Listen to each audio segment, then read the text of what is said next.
मेरे द्वारा होता जो कुछ करते वो सारा भगवान। मैं न रहा, मेरा न रहा, करता कौन कहां अभिमान। ढांचा एक बना रखा है, अपने से ही अपने काम। नियमित सब चलते कल पुर्जे, होती दिखती क्रिया तमाम। केवल ढांचा दिखाई दे रहा है, अंदर सिर्फ भगवान बैठे हुए हैं। अब जो कुछ हो रहा है वो सिर्फ भगवान कर रहे हैं। ढांचा दिखाई दे रहा है व्यक्ति का, वो अंदर बैठा है परमात्मा, वही सब कुछ करा रहा है। तुमने जो कहलाया मुझसे वही कहा मैंने अविकल। तुमने जो करवाया मुझसे वही किया मैंने निश्चल। तुमने जो सिखलाया मुझको सीखा मैंने वही सकल। तुमने जो दिखलाया मुझको देखा मैंने वही अकल। ये जो कुछ भी कहा क्रिया सीखा देखा मैंने प्रीतम। सो सब तुमने ही अपने में अपनी की लीला उत्तम। तुमने जो कहलाया मुझसे वही कहा मैंने अविकल। तुमने जो करवाया मुझसे वही किया मैंने निश्चल। ये उस जो भावदेव को प्राप्त हो रहा है, किंचन मात्र हम नहीं रह गया, वो देख रहा है प्रभु करा रहे हैं। मन मति कैसे होते मुझ में, जब मैं ही हूं नहीं स्वयं। बना तुम्हारा सुख सदन तुम्ही से रहते हरदम। मन बुद्धि चित्त हम सब कुछ आपने अपहरण कर लिया, अब कार्य तो आपके द्वारा हो रहे। ओ शब्द में त्रुटि हो सकती, हाईजैक कहते, हाईजैक कहते, कर लिया हाईजैक भगवान ने, पूरा सिस्टम हाईजैक कर लिया। मन बुद्धि चित्त अहंकार इंद्रियां सबको भगवान ने। अब वो दिखाई दे रहा है केवल ढांचा करता हुआ, लेकिन क्रिया। किसी ने प्रश्न किया था कि आपको मन परेशान करता जैसे हम लोगों को परेशान करता है? था, परेशान करता था जब मेरा मन था तब। जब मेरा मन था तब परेशान करता था, और जब उनका मन हो गया तो अब आनंद देता है, परेशान नहीं करता है, अब आनंद देता है। क्या स्थिति होती है? मेरे मन में नित प्रविष्ट रहे, ईश्वर का मन करता काम। ईश्वर के मन के ही होते उदय दिव्य संकल्प ललाम। अब जो मेरा मन था उसमें ईश्वर का मन आकर बैठ गया। अब जो संकल्प विकल्प हो रहे हैं, अब जो क्रियाएं हो रही, जो भी बात हो रही, जो प्रश्न उत्तर हो रहे, जो चेष्टा हो रही, वो ईश्वर के द्वारा हो रही, वो किसी जीव के द्वारा नहीं हो रही। जीव के द्वारा किसी का परिवर्तन नहीं होता, ध्यान रखना। जो इसमें मैं था उसका अपहरण कर लिया गया, और उस मैं पे जो मैं है वो बैठ गया, अब अपना कार्य वो कर रहा है। रहा न मेरे मन में कुछ भी, ईश्वर के मन के अतिरिक्त। रहता सदा इसी से वो, मधुरमय भगवद रस से अभिषिक्त। अब मेरा मन नहीं रह गया, अब प्रभु के मन ने हमारे मन पर पूरा का पूरा अधिकार करके बैठ गया। तो प्रेम रस अभिषिक्त मन, सूखे मन में काम क्रोध लोभ मोह मद मत्सर होते, भगवत रस से अभिषिक्त मन में नहीं होते। परेशान भूखा आदमी करता है, तृप्त आदमी तो आराम करता है। अब श्री राधा जुग चरण निवास, अब तृप्त हो गया, अब इसके भागने की जगह नहीं बची है। मेरे मन को नित्य बनाए रखते प्रभु निज मन का यंत्र। करते उससे अपने मन की मनमोहन वे परम स्वतंत्र। रहा न कोई मुझ में करने वाला अब सुचि असुचि विचार। अंतर्द्वंद मिट गए सारे, मिटे मोह के सभी विकार। एक ने कहा कि हमने आपको जान लिया। नहीं भाई, नहीं जान सा है। छाती से लगे रहो फिर भी नहीं जान पाओगे, छाती से लगोगे फिर भी नहीं जान पाओगे, वचन से लग जाओगे तो जान जाओगे, वाणी को पकड़ लो उसके अनुसार चल दो तो जान जाओगे, नहीं जान पाओगे। प्रभु के मन में निज को खोकर मन हो गया अमन मेरा, उठा असत आशा तृष्णा का ममता का सारा डेरा। अमना हो गया मन, कुछ नहीं चाहिए। जब बहुत बड़ी वस्तु मिल जाती है तो उसके पाने के बाद कुछ पाना बाकी नहीं रहता, उसके जानने के बाद कुछ जानना बाकी नहीं रहता। एक बार चित्त को लगाओ तो, एक बार प्रभु में लगाओ, फिर जब प्रभु तुम्हारे चित्त को स्वीकार कर लेंगे तो क्रीड़ा करते अब मन में स्वयं प्रीतम इच्छा अनुसार करते रहते नित उसमें, उससे वे अब स्वच्छंद विहार। अब मन रूपी भवन में हमारे प्रीतम स्वच्छंद विहार कर रहे हैं। जितनी भी मलिनताएं थी, जितनी भी इच्छाएं थी, वो प्रभु से विमुख होने के कारण, और जब प्रभु पधारे मन में सब अपने आप खत्म। क्रियाएं वैसे ही हो रही। मेरा जो कुछ था सब ही पर हुआ, एक उनका अधिकार, वे ही अब सब कुछ बने। प्राण हृदय मन प्राणाधार। भगवत प्रेमी महात्मा के प्राण कौन? प्रभु। मन कौन? प्रभु। तो प्राणाधार कौन? प्रभु। हृदय कौन? प्रभु। स्वयं प्रभु बन जाते। रहे कहीं भी कैसा भी यह देह पांच भौतिक सविकार, सविकार, मैं उनमें वे मुझ में, वे मैं नित्य निरंतर एकाकार। ये भावदेह में पहुंचने की स्थिति है। मेरे द्वारा बोल रहे हैं केवल मेरे श्री भगवान, मेरे द्वारा छेड़ रहे हैं वे मीठी मुरली की तान। मेरे जीवन में अब तो एकमात्र उनका ही स्थान, अतः उन्हीं का होता मुझ में क्रिया नित्य क्षुद्र महान। क्रिया क्षुद्र हो या महान हो, वे उन्हीं भगवान से हो रही। अब मैं मेरा कहीं अस्तित्व तो नहीं रह गया।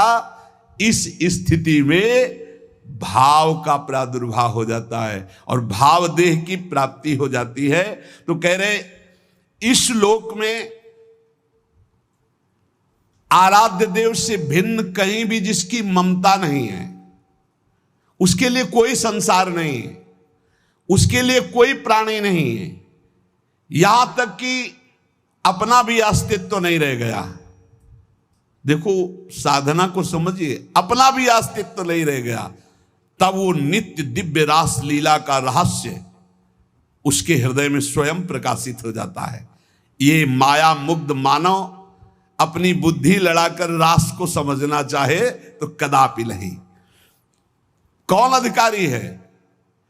बोले जिसका इस लोक में कोई भी नहीं है, अपनी ममता कहीं नहीं है, जगत में पूरे ना कोई प्राणी पदार्थ में, यहां तक कि अपना भी अस्तित्व खो गया, वो रास का अधिकारी। इसीलिए कई बच्चा के पेट, बच्चा बन जाओ, आचार्य शरणागत हो जाओ, स्थिति वो प्रदान कर देंगे। हृदय में जब तक थोड़ी भी वासना का अंधकार है, वो इस रास के ज्ञान से आलोकित नहीं हो सकता है। जगत के विषयों से त्याग वैराग्य उपरति के अनंतर रसिक महापुरुष की विशिष्ट कृपा, तब वो रास रहस्य का ज्ञाता होता है। श्री श्यामा श्याम की किंचित कृपा से रहस्य प्रकाशित होता है। ये लोक लोक नहीं रह जाता, मृत्यु लोक नहीं रह जाता उसकी दृष्टि में। ये सब दिव्य वृंदावन हो जाता। कहीं भी हो रहे उसकी दृष्टि वृंदावन में ही रहती, उसका दिव्य रास लोक अलग अलौकिक उसके नेत्रों में छाया रहता है। हमारा हृदय तो वासना से ग्रस्त है, दिव्य लोक की बातों पर विश्वास ही नहीं है, पाप की तरफ ही आकर्षण है, यही सुख दिखाई दे रहा है, इस माइक जगत को ही सत्य मान रहे हैं। अरे अभी माइक जगत को त्याग करके योग माया के आवरण को भेद करके आगे बढ़ना। रास में जहां श्री श्यामा श्याम व्यवधान रहित अद्भुत रास रंग में मगन है, ये माया का आवरण और योग माया का आवरण हटे बिना वहां प्रवेश नहीं होता है। वहां का वस्त्र, वहां के शरीर, वहां के खेल सब व्यवधान रहित मायातीत योग मायातीत दिव्य प्रेममय है। वस्त्र भी प्रेम के है, वस्त्राभूषण भी प्रेममय। ये नित्य परिकर जो प्रिया प्रीतम का है, इसी के आश्रय से इस परिकर में प्रवेश होता है। ये जो सखी आई, श्री स्वामी हरिदास जी महाराज, ललिता सखी जी, श्री हरिवंश महाप्रभु हित सजनी जी, ये जो नित्य परिकर है किशोरी किशोर का, इन्हीं की कृपा से इधर सोच बढ़ती नहीं, कल्पना भी नहीं कर सकते आप। संभाव्योपि विरंचि नारद शिवो स्वयं भुवाद्यैर्नया, इतना आवरण माया का है, इसी को भेद पाना बड़ा कठिन है। देखो उस दिन कह रहे थे काल के भी महाकाल जिनकी सेवा में रहते हैं, यहां लिखा है जहां काल के भी महाकाल नित्य कालातीत प्रभु दैन्य भाव लिए हुए विराजमान हैं। दैन्य भाव, यद्यपि सकल लोक चूड़ामणि दीनपन पो माने, प्रीति की रीति रंगीलो ही जाने। इस खेल में, प्रेम पथ में, रास रस में, माया की गोद में बैठ करके और इसको समझना चाहे असंभव। बिना ब्रजरज का सेवन किए, बिना ब्रजरज उपासक रसिकों का संग किए, हम सोच भी नहीं सकते कैसे रास का क्या स्वरूप है। जब किसी रसिक महापुरुष का आलिंगन प्राप्त हो, आलिंगन का तात्पर्य तुरंत बाहरी भाव में आता है कि वो हमको गले से लगा ले, लेकिन यहां इस आलिंगन की बात नहीं कह रही, तदात्म की बात। आप में समा गए, कोई रसिक महापुरुष आप पर कृपा करे और हृदय से आपके हृदय का आलिंगन कर ले, और आप पूर्ण त्रिभुवन में काम विजयी हो जाएं। कोई त्रिभुवन में मृत्युलोक की सुंदरता, क्या देव गंधर्व लोक की भी सुंदरता, ब्रह्मलोक की भी सुंदरता आपको आकर्षित न कर पावे। इस कोटि का वैराग्य जहां यत किंचन मात्र ब्रह्मलोक तक का कोई भी भोग आकर्षण न पैदा कर पावे, वो इस मलिन माया को पार करके ठीक उस रास लीला परम धाम की तरफ जाने का अधिकारी होता है। कितनी ऊंचाई चाहिए, इसीलिए बच्चा बन जाओ। बहुत ऊंचे नहीं बन पाओगे, बच्चा बन जाओ। साधारण मानव समाज अपने धर्म में तो चल नहीं पा रहा, वर्णाश्रम धर्म की तो बात ही दूर हो गई, वैदिक सिद्धांतों तक तो पहुंच ही नहीं हो रही है। धर्म का जब तक पालन नहीं, तब तक पाप वासना भ्रष्ट किए हुए कैसे कोई समझेगा प्रिया प्रीतम की बात। इसीलिए बड़े भाग्यशाली हैं अपने लोग जो प्रिया प्रीतम की बात कथन सुन। ये सब महामहिम बातें ये सुनने को नहीं मिलेंगी, नहीं मिलेगी। आजकल श्रवण कथन का स्वरूप ही बदलता चला जा रहा है, एक उपहास, एक मनोरंजन, एक ऐसा। ये जो मायाकृत है, कैसे जानेंगे रास, कैसे जानेंगे भगवान की प्रेम विलास को। अरे भक्त तो धर्म राज्य, वैदिक सिद्धांत राज्य, यहां तक कि मोक्ष पदवी से ऊपर उठा हुआ प्रेम राज्य में जब पहुंचता, तब यह दिखाई देता है रास क्या है, राधा कृष्ण का स्वरूप क्या है। भावलीला में मानवीय कर्म चेष्टा का प्रवेश ही नहीं है। ये मानव जगत आदर्श के शिखर तक मानव कर्म पहुंचते हैं, रासलीला में नहीं। ये रासलीला भाव लीला है, ये भाव देह से होती है। जैसे ब्रज में जो रास हुई, जब भगवान श्री कृष्ण की बंसी बजी तो सब गोपियां भगवान श्री कृष्ण के समीप पहुंची। तो हर गोपी अपने पति के पास सोई हुई थी, जहां जो जैसी थी व्यवस्था में। शरीर से एक भी गोपी नहीं गई। पूज्य महाराज भाई जी महाराज कह रहे, गोपी अपने अपने पति पुत्रों के पास थी। मानव देह मानव के पास था और भाव देह चिदानंद में दिव्य रूप से वो भगवान के समीप गई, रास में सम्मिलित हुई।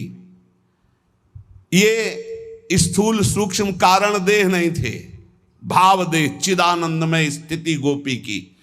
चिन्मय देह भाव देह में दिव्य अलौकिकता होती, उसमें स्त्री पुरुष के चिन्ह ये सब भाव नहीं होते। इस माया देह को वहीं छोड़ दिया था अपने अपने घरों में, और सब भाव देह से पहुंची हुई थी।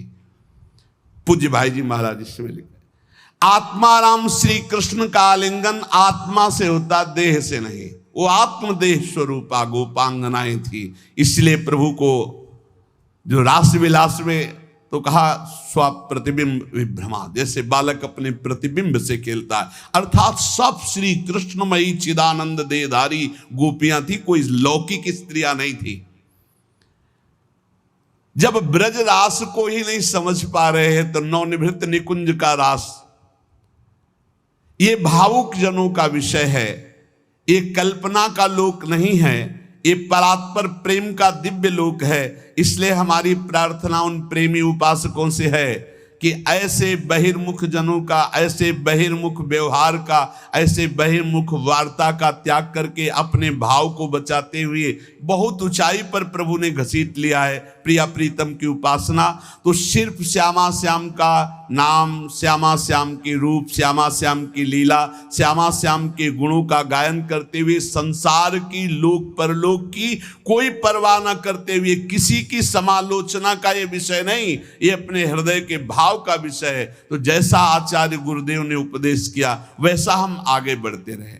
पूज्य श्रीपाद प्रबोधानंद जी महाराज, यदि आपको वृंदावन का वास मिल गया है, वृंदावन आने को मिल गया है, अब यहां आपको कोई कटुवचन बोलता है, आपके साथ दुर्व्यवहार करता है, तो आपको पवित्र किया जाता है। ये भाव राज्य है, इसमें स्थूल से सूक्ष्म, सूक्ष्म से सूक्ष्मतर और सूक्ष्मतर से सूक्ष्मतम में प्रवेश होता है।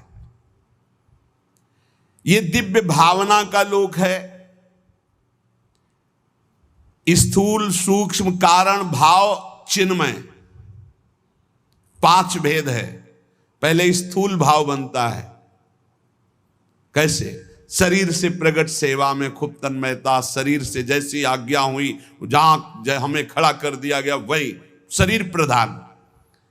फिर अंतर में घुसता है, अंतःकरण प्रधान, सूक्ष्म शरीर, चिंतन प्रधान।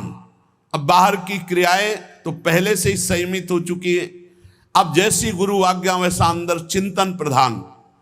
फिर कारण स्वभाव प्रधान हो गया, या जो पर्यो मोहि सहज स्वभाव, श्री हरिवंश नाम रस चाओ, श्रुतौ राधिका कीर्तिरंता स्वभावे। अब उसका स्वभाव बन गया भगवत लीला गाना, भगवत लीला सुनना, भगवत नाम जप करना, भगवत कीर्तन करना, भगवत सेवा करना। तब प्रकट होता है भाव।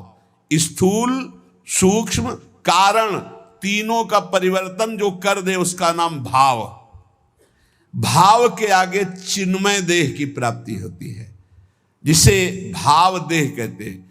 ये बड़ा विलक्षण होता है, न स्थूल होता है, न सूक्ष्म होता है, न कारण होता है, न यातना देह होता है, न देव देह होता है, न स्वाप्निक देह होता है।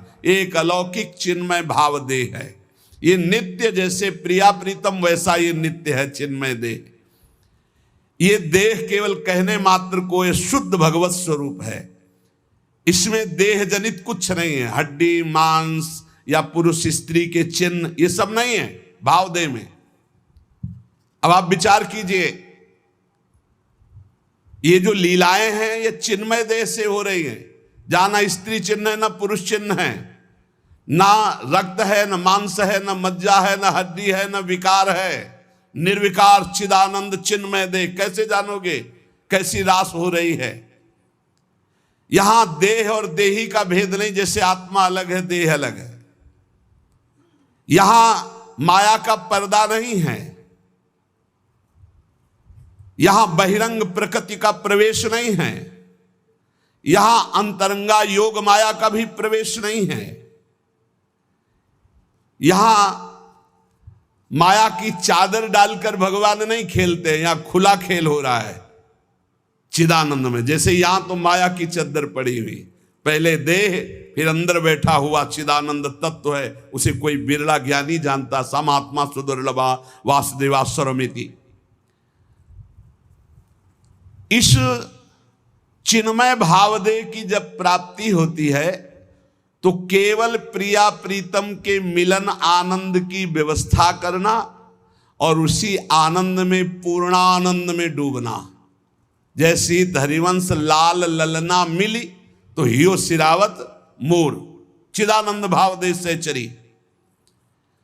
इसमें जो चरम सुख है उसके आगे मोक्ष सुख कड़ुआ लगता है।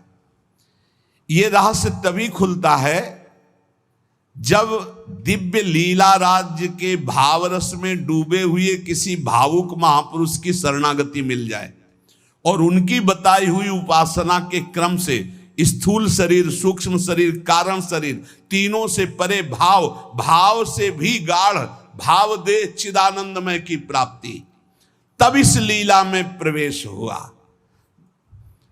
प्रभु की प्राप्ति के अनेकों निश्चित मार्ग सत्य हैं जो मोक्ष प्रदान करते हैं, प्रेम भी प्रदान करते हैं, परंतु ये कुछ विलक्षण है। लीला संदोह में प्रवेश करने के लिए सखी भावापन्न होना ही पड़ेगा। देखो, जब नारद जी ने हठ किया कि मुझे आपकी ब्रज लीला रास देखना है, तो उनको नारद जी से गोपी बनना पड़ा। अर्जुन जी को भी गोपी बनना पड़ा। भगवान शंकर जी ने जब चाहा तो इनको भी गोपी बनना पड़ा।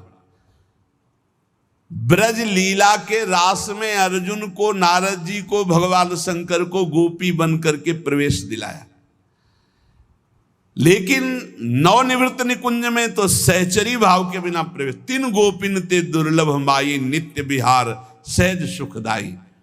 यहां धाम, परिकर, खगमृग पशु पंछी सब चिदानंद। यहां दो नहीं, सब एक है। प्रिया, लाल, खग, मृग, पशु पंछी, वृंदावन, सहचरिया, सब का सब एक ही परम तत्व, हित, प्रेम। प्रेम, ये प्रेम का वैभव। इस नित्य परिकर में भाव देह से सम्मिलित हुआ जाता है। भाव देह के बिना रास और विलास, ये परम गुह्य रहस्य है, इसे कोई नहीं जान सकता। ये तर्कों के द्वारा, विद्वता के द्वारा, शास्त्रों के द्वारा प्रमाणित नहीं किया जा सकता, क्योंकि जितने प्रमाण दोगे सब योग माया के अंतर्गत होंगे। योग मायातीत, पहले तो मायातीत, मलिन त्रिगुण माया, सतोगुण, रजोगुण, तमोगुण, फिर इससे भी विशुद्ध जो योग माया है उसके ऊपर जब जाओ तब नवनिवृत्त निकुंज का रस। न लोक संग्रह है, न जगत के प्राणी हैं, न जगत की भावनाएं हैं, न जगत का भोग है। एक अलौकिक दिव्य धाम नवनिवृत्त निकुंज, जहां एक से भिन्न कुछ भी नहीं, न लोक, न जगत, न प्राणी, न वस्तु, न सूर्य, न चंद्रमा, न शरीर, सब चिदानंद, सब प्रेममय। वृंदावन प्रेममय, खगमृग पशु पंछी प्रेममय, यमुना जी प्रेममय, प्रियालाल प्रेम के खिलौना दो खेलत है प्रेम, प्रेम प्रेम प्रेम। और चिदानंद देह को सुन चुके हैं आप, निर्विकार, स्त्री पुरुष चिन्हों से रहित। चिदानंद में देह तुम्हारी, विगत विकार जान अधिकारी। नित्य दिव्य रसमयी रासलीला का रहस्य ये माया मुग्ध मानव किसी भी तरह से नहीं जान सकता। हृदय में जब तक कोई भी वासना है तब तक प्रियालाल को कोई नहीं जान सकता। कल एक प्रश्नकर्ता ने प्रश्न किया कि हम प्रायः बहुत महापुरुषों को देखें कि बहुत बुरा कष्ट भोगना पड़ता है संतों को, ऐसा क्यों? बड़े बड़े पापी हैं ऐसे, उनको कुछ नहीं कष्ट होता, और संत जो भजन कर रहे हैं उनको बहुत ही कष्ट होता है, ऐसा क्यों होता है? ऐसा इसलिए होता है, उसके दो कारण होते हैं। पहला तो इतने करुणा में होते हैं कि वो अपने जनों के आगामी प्रारब्ध को देख लिया और वो जान भी नहीं पाया और प्रारब्ध को घसीट कर अपने शरीर पे डाल लिया और भोग लिया। इतना करुणा में हृदय होता है कि अनंत माताओं का हृदय भी उतना करुणा में नहीं होगा। कोई जान नहीं सकता इस बात को। वो देखा कि हमारे अमुक जन पर प्रारब्ध का आक्रमण होने वाला है, तो प्रारब्ध तो मिटाया नहीं जा सकता, भोगा जा सकता है, तो आओ हम भोगने के लिए तैयार हैं, और वो उनके प्रारब्ध को ले लेते हैं। दूसरा, अनंत जन्मों का हिसाब बराबर होना है, भगवत प्राप्ति होनी। अब आखिरी जन्म है तो जो हिसाब है अनंत जन्मों का, पहाड़ का पहाड़ जमा था, छोटा छोटा भोग भोगते हुए, तो उनको लगता है कि जो संत महात्मा उनको बहुत कष्ट है। बिल्कुल कष्ट नहीं है, केवल प्रारब्ध भोग की लीला। वो दो प्रकार की, एक करुणा करके अपने जनों के प्रारब्ध को ले लेना, एक दूसरा अपने अनंत जन्मों के प्रारब्ध को भोग कर पवित्र होकर भगवान के धाम जाना। दूसरा, जो पापात्मा जन है उनके जो वर्तमान के पाप हैं और पूर्व के पुण्य उनके काम कर रहे हैं, इसलिए उनको कष्ट नहीं दिखाई दे रहा। लेकिन जब पूर्व का पुण्य समाप्त हो जाएगा, वर्तमान का पाप और पूर्व का पाप लगे, तब उनकी दुर्गति हो जाएगी। तो ऐसे ही जब हम धाम में या नाम जपने में या भक्ति में चलते हैं तो लोग हमारा उपहास करते हैं, लोग हमें कटु वचन बोलते हैं, उनको द्वेष होता है भक्तों से, वो निंदा करते हैं। तो दुर्वाच्यान सहस्त्रशा परिभवान नीचै कृतान कोटिशो। करोड़ों प्रकार से कोई हमें दुर्वचन कहे तो भी हमको चुप रहना है। क्यों चुप रहना? हमें अपना काम बनाना है। वो दुर्वचन बोलेगा, हमारे पाप नष्ट हो जाएंगे, हृदय में जलन होगी ना, तो हमारा हृदय पवित्र होगा। हृदय भगवान के लिए सुंदर महल है, सुंदर निकुंज है। नारायण या गौर श्याम को हृदय निकुंज बसइए। बहुत कूड़ा करकट जमा कर लिया गलती करके, उसका नाश होगा। दुर्वाच्यान सहस्त्रशा परिभवान नीचै कृतान कोटिशो। नीच पुरुष द्वारा करोड़ करोड़ प्रकार से तुम्हें कष्ट दिया जाए, गाली दे रहे हैं, निंदा कर रहे हैं, उपहास कर रहे हैं, ऐसा व्यवहार कर रहे हैं जो हृदय को जला रहा है, ए सह जाना, पलट कर जवाब मत देना। बहुत जल्दी तुम्हारा हृदय पवित्र हो जाएगा और तुम सदा सदा के लिए सुखी हो जाओगे, और वो जो बोल रहा है वो दुखी हो जाएगा। उमा क्षमा सापहुते भारी। तुम चुप रहो, मत बोलो। भक्ष्याक्षादन वास कुट्य मिलना दुखान्यलम कोटिशा। हो सकता है कि तुम्हें भोजन आदि की व्यवस्था हो, वास की सही व्यवस्था न हो, गर्मी सर्दी आदि सहनी पड़ रही, चुपचाप सह लो। थोड़े दिन का जीवन है, भगवत प्राप्ति करनी है। धाम में ऐसी निष्ठा से रहो, भोजन भी नहीं मिलेगा, कष्ट भी मिलेगा, गालियां मिलेंगी, तो भी हम धाम को नहीं छोड़ेंगे।